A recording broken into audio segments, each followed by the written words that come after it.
What's up guys, TheJordude here, back again with another Shadowverse video. A few of you guys wanted some more of this Grand Prix Take 2 runs.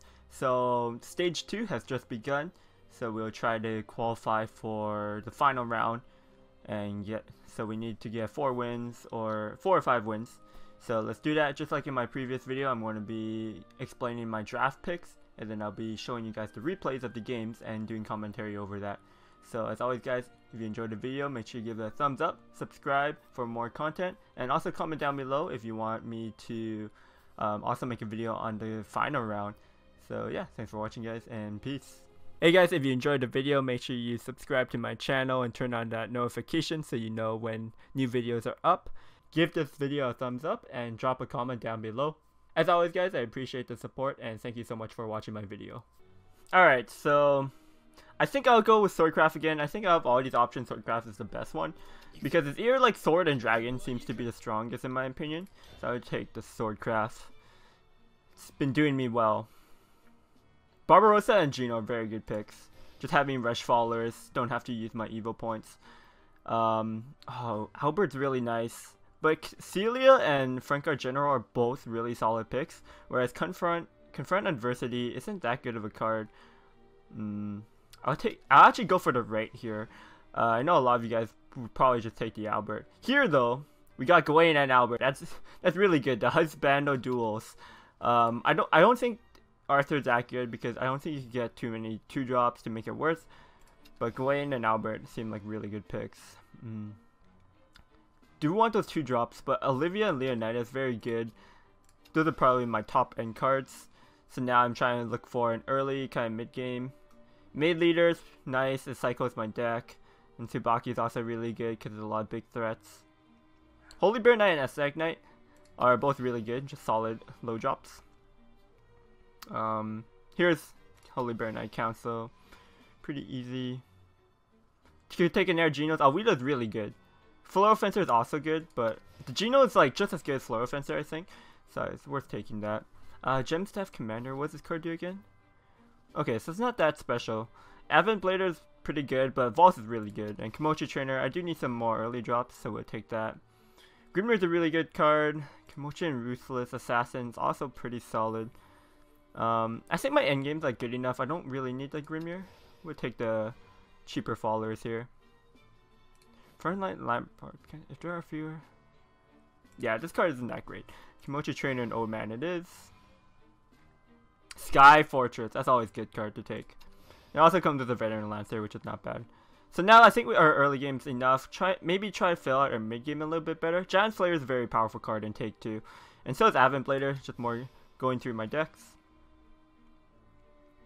Could take an Air Geno. Cyclone Blades for an AoE, possibly. Merchantet and Fang Blade Slayer also very solid.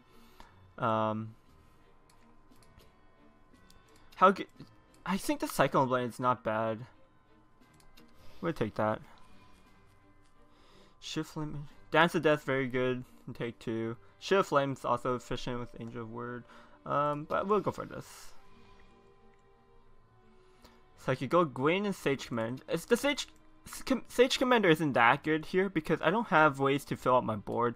Sage Commander isn't great. I think I'll take the Aztec Knight Geno. We have like 4 Genos in our deck. So yeah, this is the build. I think this is a pretty solid deck. We have good mid game. We got Leonidas and Olivia and Sky Fortress, so we have really good cards in this build. So I do think we can make it to the final round with this deck. Alright, so we got the 4-1 with the same deck, as you can see. The deck performed really well, as expected, and you'll see from the games. So yeah, we made it to the final stage of Group A. And what do we get for 4 wins? 2 packs and 90 rupees. That's pretty good. They give like slightly better rewards, I think, because it's a special Grand Prix event. So our first opponent is against the Shadowcraft. We're going second here. Obviously, we just muck our entire hand. Want to find our low curve because we do want to curve out. It is kind of a mid-range deck after all. Our full mulligan gave us really good opener. We got a 2 and a 3 drop. We got quite a few Kimochi trainees in our build, I believe, which is actually really good because as you'll see later on, the ambush on the trainees pulled off so much weight. But here, yeah, we played the Kimochi trainee over the maid because the maid would just die to the Andralpheus and then I kind of lose tempo. I need this 2-1 to try to trade up into something. Make the Vulse here. I don't attack because there's no point letting him get a free trade on the Andralpheus on my trainee. Also, I take the Holy Pure Bomb because the Holy Pure Bomb allows me to... It is Shadow after all, and because they have more golds, more legendaries, there's a high chance that they might get Mordecai. So we take the Spell Bomb here because with double Geno in my hand, I really don't need the Fatal Spell Bomb to try to clear board. I have so much Rush in my hand, plus my 3 Evil Points, Giant Slayer, Olivia, that I could afford to take the Holy Pure Bomb and not go for the Fatal Pure Bomb. Here I didn't really have a good play, so I just had to use the Dance of Death on the Cerberus. We have so much removal anyways, like I wasn't conservative with my Dance of Death just because we have so many options to remove threats. Just to be playable and efficient here, we go for the Geno over the Barbarossa. Because on 7 I could go main leader Barbarossa if I want. Also, getting the Geno out now on the enhanced on curve is just the best because it's sticky on the board and I'm trying to overtake the board in these next couple turns. The whole reason why we're behind on board though is because we went second. That's probably the biggest reason why. Decided to go for a Tsubaki here just because it's the best answer to his Reaper. Giant Slayer, I wouldn't be able to play any followers with it. I could have played Barbarossa, traded, and played Maid Leader, but by going Tsubaki, I developed probably the best follower on the board while removing the Reaper most efficiently. And as we can see here, like I was saying earlier, my opponent did have Mordecai, so I get a huge swing turn because he used his entire turn 8 to develop this Mordecai, just for it to be banished, and since I already had board ahead of time, I'm able to push out a lot of damage. Here I'm just going to evolve to push more damage, because I had the Olivia anyways, I just want to be using up all my evil points. Got the Kawi, decided to go for the General, and evolve it to go over this Kawi. This way I get to maintain the presence of my Tsubaki, and basically remove the damage that he heals by killing my General. And I get a ward back anyway, so it's not even too big of a deal. I hold on to the Celia because Celia at this point is so much better than just a 2-2. It's my end game because I could just get followers on the board and then play the Celia for that end game burst since with the Storm, with the Despair version. Go for the Gwen over Olivia here just because I get develop 2 followers on the board. Just applies the most pressure over the Olivia would have.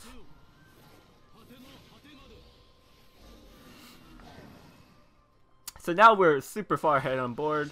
Shadow's just trying to get the board back, but it's really hard. If I didn't have this Olivia here, he'd be in a much better position. Like, I'd still be probably ahead, but this Olivia just made me, like, it just sealed the deal.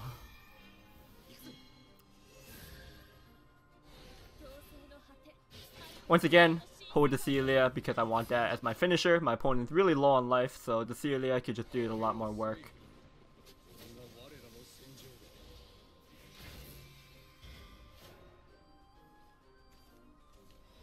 And with the old man, old woman top deck, it allows me to get exactly so off my Celia. All my other cards I wouldn't be able to play in Celia for 5 with.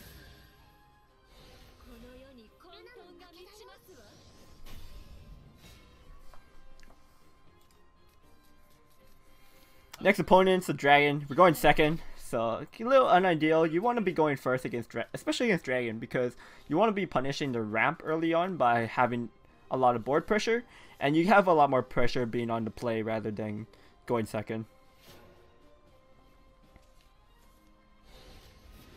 This hand, as you can tell, really not good, especially against Dragon. Super slow. It's more towards the more mid-late game. Tsubaki, Dancer does good cards though to have. Because I could deal with big stuff dragons might have. Top the deck Konoichi Trainer, which came in super clutch because I didn't have a 2-drop here. I'd be taking so much damage from his 2-2 if I didn't draw the trainee. Go for the Holy Pure Bomb just like the last game. I know my opponent has a high chance that he drafted cards like Ouroboros, so I want them to have a banishing effect to just deal with those infinite value cards.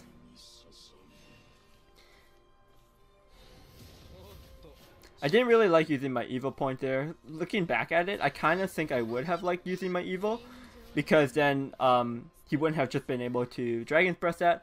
It would have forced him to evolve something over my 4/4, and then maybe I just dance to death it.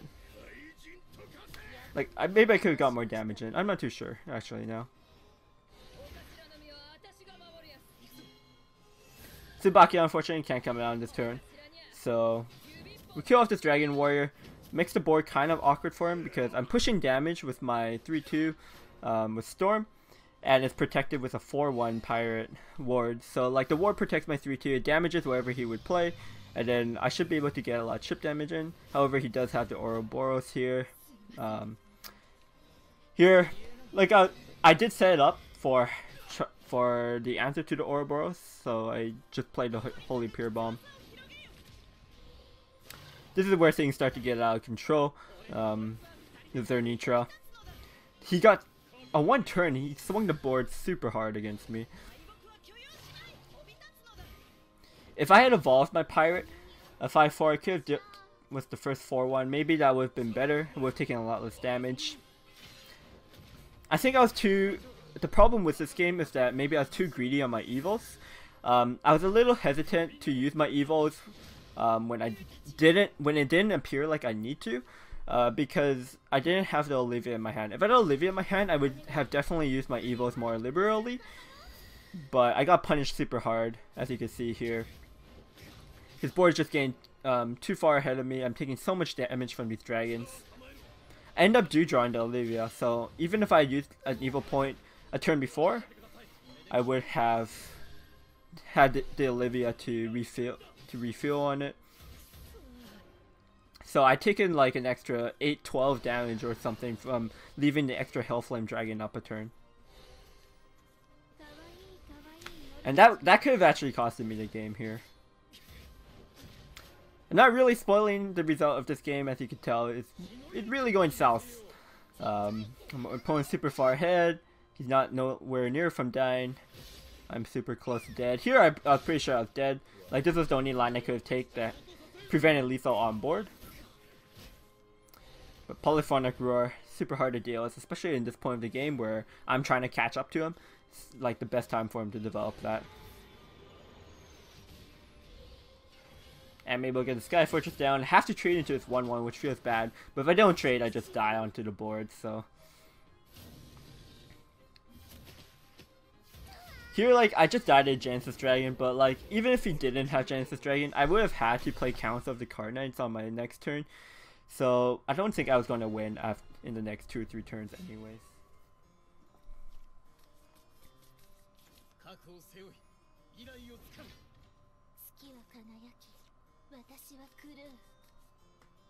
Alright, so my third opponent is going to be Havencraft now. Going second again. Like, at this point of the game, I'm like, why am I always going second? Because this is the third time in a row going second. And that sword, you do want to be going first. However, our hand here is really good. Got a 2-3-4 curve. Yeah, but yeah, especially because we have 4 Genos in our decks. You really want to go first. Because Geno going first on the play is so powerful compared to going second.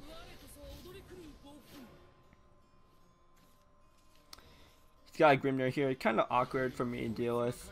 Once again, I go for the Holy Pure Bomb. There are a couple of big sets that Haven could have that I might want the Holy Pure Bomb for. Obviously, there's nothing like an Ouroboros or a Mordecai, but I end up taking the Holy Pure Bomb anyways because I got the Genos to help me deal with the board. Looking back at it, maybe I could have taken the Fatal Pure Bomb because Haven doesn't really have any really annoying threats you want to banish away. And also on my turn 5, Geno plus Pure Bomb would have been really good. Here I'm surprised he didn't evolve to kill my Geno. It was kind of greedy on his part, I think. Because now I was able to punish him by... Because obviously any faller I play this turn, I can evolve over his 2-4.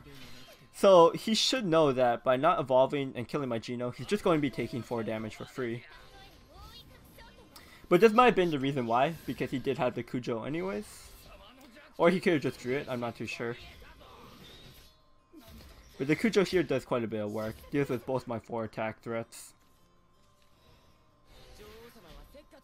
Decided to use the Council of the Card Knights here. I felt like it was the best way to fight back onto the board, as well as making it harder for him to deal with. The Geno wasn't great.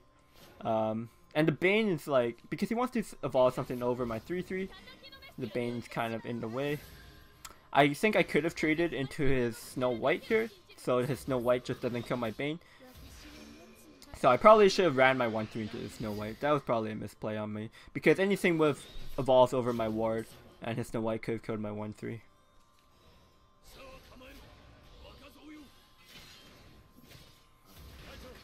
This turn was kind of weak. I just wanted to deal with a 7/4. I could have went for like a front guard general and evolve over it and trade, and then I'd be left with like a 7/3, which is like maybe better than 2 1/1s. But there was also a good chance I could just get banished from like a scripture or something. But yeah. Maybe I could trade it into his Kai as well, because he would have been able to trade his 2/2 and play Beacon John there by not trading into his 2/2. But he didn't have to punish. He just had Samus pass, so I was able to redevelop my board here. And basically we're just killing him. Did we top deck lethal here? Yeah, we did. Dance of Death was the lethal.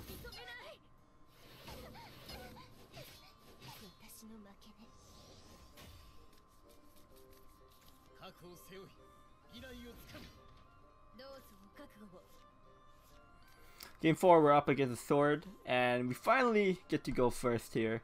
Decided to muck this entire hand. Old man, old woman, not too great. You want to find like a 2-drop. I'd rather have hard mulligan for a 2-drop rather than keeping a 3. See this hand. We got a Geno, which is great. We're going first, and we have Geno on 4, but missed out on the turn 2 play, which really sucked. We drew the cards in the wrong order. Celia into the 2 into a 3, which wasn't great, but luckily for me, his turn 3 was really weak. He's just removing my old man, so my Geno gets to come down here, and I get the lead on the board now. So now my opponent has to evolve over my 4/1, which he has a Flow Fencer. That's his best turn 4 play that he could have, I believe.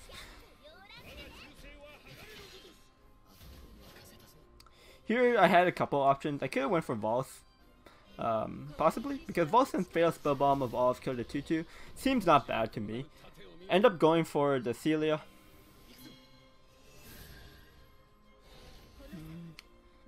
Yeah, maybe the Valse here would have been better.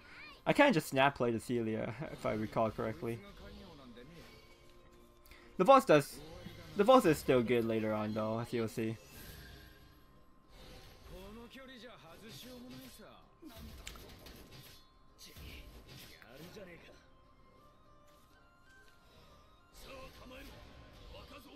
Here I just played a Geno because I get the enhance off, and the 2 Knights challenges his 2/2/1 or his 2/1 House Fallers. So I think it was a pretty decent turn for me. He had the Gwaine, so the Gwaine makes me very afraid of turn 7 Sky Fortress. So my main priority this turn was removing his entire board, and also setting up my board for my Sky Fortress, which the Valse, Fatal Spellbomb, and Ascetic Knight did really well, because now I get 2 Fallers. He could evolve into one of my Knights, but in theory one of them has a good chance of sticking for my Sky Fortress on 8. I think he knows that I want to set up for my Sky Fortress as well, so he's playing around it by removing all my threats. The Thief is actually pretty good. He gets to go +1 on it. But yeah, I played a Geno here because I get more Fallers on the board. I get to deal with his Thief. And also, this Komochi Trainer is really good because I get to stick it. I'm guaranteed to have something for my Sky Fortress, either next turn or the upcoming turns. And also, I'm being able to remove all of my opponent's Fallers, preventing Sky Fortress on his own from getting really good value. I actually decided to go for my Albert here over the Sky Fortress. The reason is that my opponent might not be able to deal with this Albert, and if it sticks, he gets the ability to attack twice, and then I could put Sky Fortress on it, so I could do a lot of damage with the Sky Fortress buff on it. Unfortunately, he had the Assassin here, so I was unable to. So now I finally decided to go for my Sky Fortress onto my trainee, just because it seemed like the best tempo play. I could have went Barbarossa, but then Barbarossa is considerably a lot cheaper than my Sky Fortress, so I do want to get my Sky Fortress played at some point. We had a nice and clean answer for his Bahamut here, but my deck is loaded with tons of removals like Tsubakis, Giant Slayers that I should have had an answer for his Bahamut most of the time. He has a Nerelusus Assassin here. Really annoying because I want to start closing out this game, but he's not letting me stick Fallers. The Spartacus was actually kind of scary for me, as you'll see later on. Like, he gets really close to drawing his victory card. I was afraid that he might have something in his hand where he could just burst draw, maybe like an Altered Fate or Stratagem or something like that, where he could just draw a bunch of cards.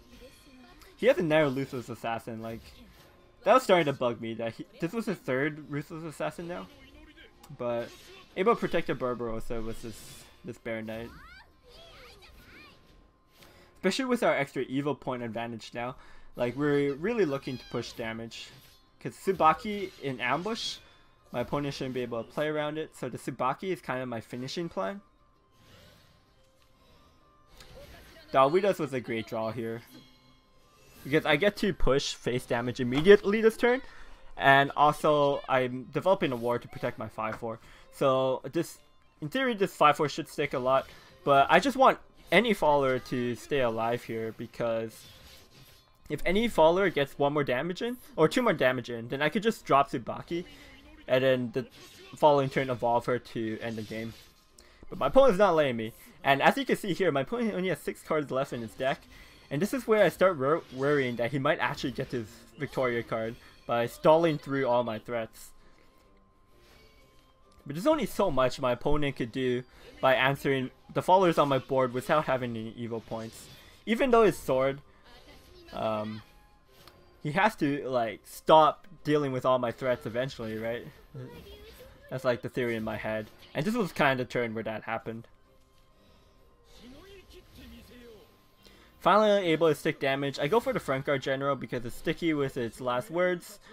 So I think it's better than Council of the Card Knights. It's a big threat, it's sticky. It's a ward, it protects my Barbarossa. Yeah. And finally my opponent ran out of cards to deal with all my answers on my board. So we just kill him. But yeah, he's 4 cards left in his deck to his victory card. I guess it's still a while, but I was afraid of him just drawing cards. Alright, so it's the final boss and another shadow, second shadow of the run. We're going first, so we went second 3 times, went first 2 times.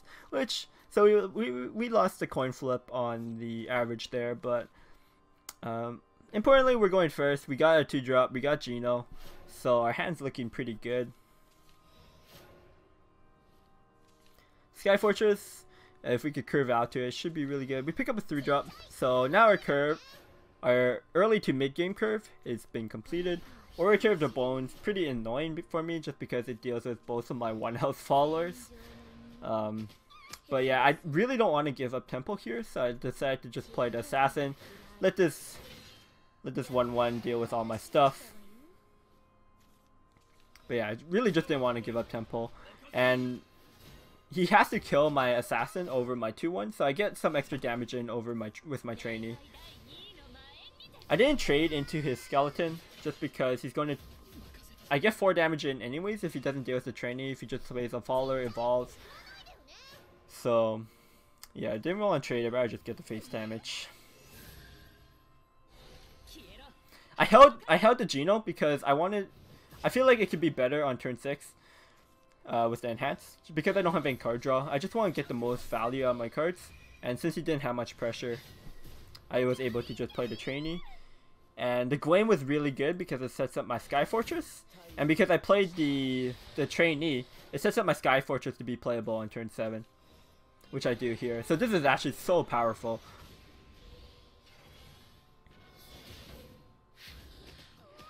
At this point, I already feel like I've won the game because I'm playing Leonidas on 8 next turn, and then on 9 I have Albert with the enhance.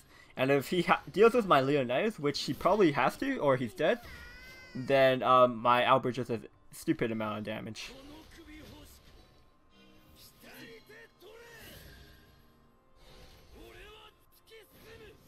Leonidas hits very hard in that animation. Yeah, I think I was so focused on going for the play with my Leonidas evolve into Albert evolve that if I evolved a turn earlier, I would have won this game one turn earlier in my opinion. It's just that I feel like this was such a safe way to winning. But evolving one turn earlier would have won me the game one turn earlier, but it didn't really matter. Turn 9, 16 damage. Seems good.